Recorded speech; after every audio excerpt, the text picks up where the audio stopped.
Hello, Gary and everyone at Midwinter in Boston. This is my very informal greeting and demo of the iPad as a proposal for what we could include in the assistive technologies for learning differences document. As as a sort of new media section. So I'm just going to do a really quick iPad demo, which I 703. that's the voice. I have voiceover on here. I'm not going to do that first though. So I'm going to turn voiceover Calendar. off. Landscape. Turn voiceover off. Accept. Turn voiceover off.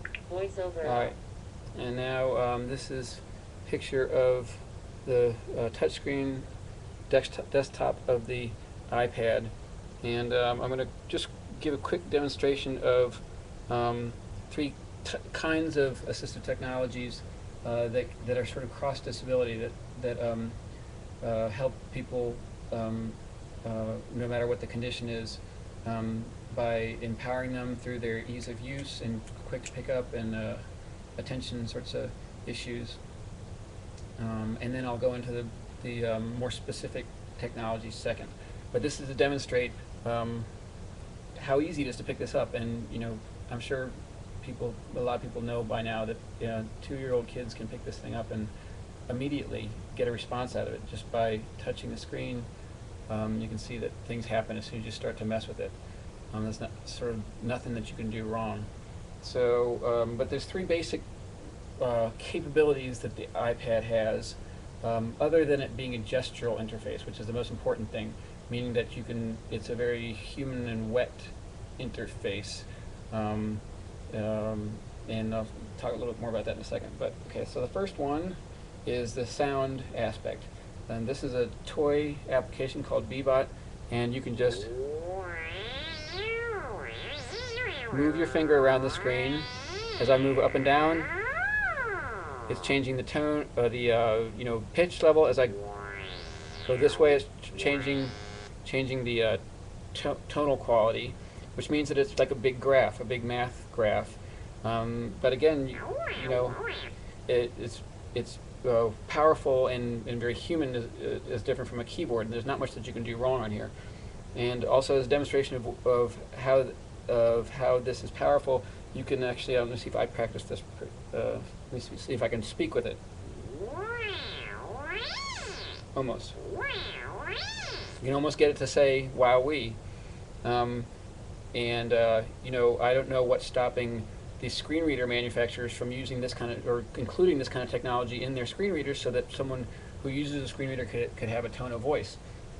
So, and that's an interesting. That would be an interesting application for someone who doesn't have control over their vocal cords, and an interesting thing to add into Pro Loquo, which I'll talk about in a second, or JAWS or anything. So to combine the emotional sort of capability to express and also screen reader.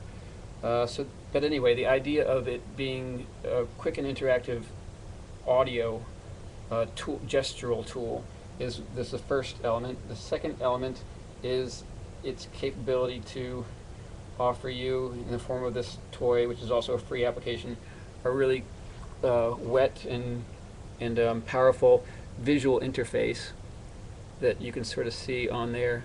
I'm just sort of, well, I wish I could sort of angle this better so you guys can see what I'm doing. But you can sort of learn to, and doesn't take much learning. I'm not an expert or anything, but you can manipulate that visual world on there really quickly, and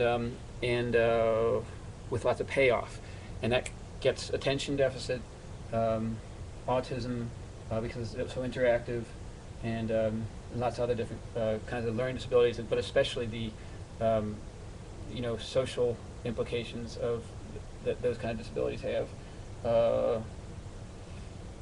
So that's a capability that the gestural, visual, and I guess we probably shouldn't go into whether the reason that kids pick it up so fast is it's so much more like recognizing a facial expression, which is what your brain is built to do, rather than recognizing text, which is really a stretch.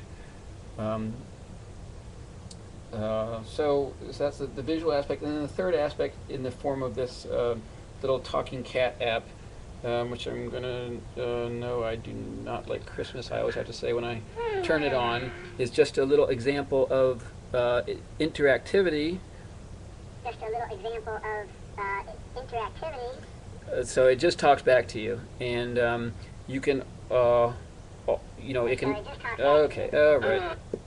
So you can hit him, and you can pet him softly, and he responds, and some other stuff.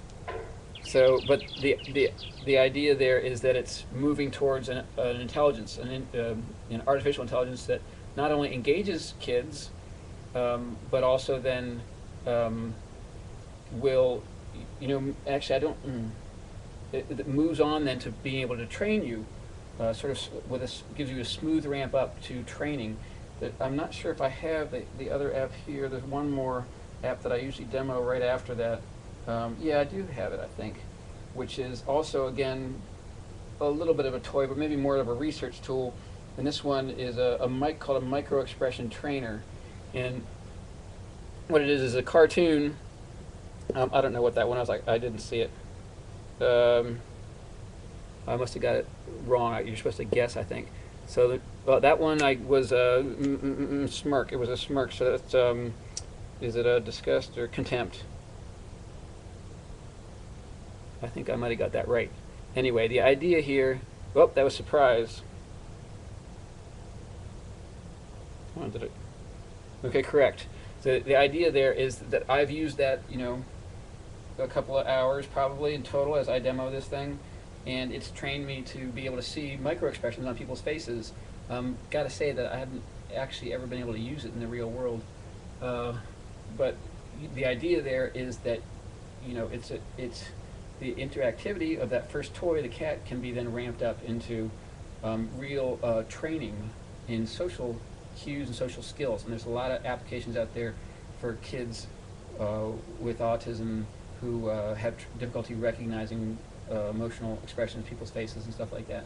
And so the possibilities for you know, for interactive training and engagement are great, are huge.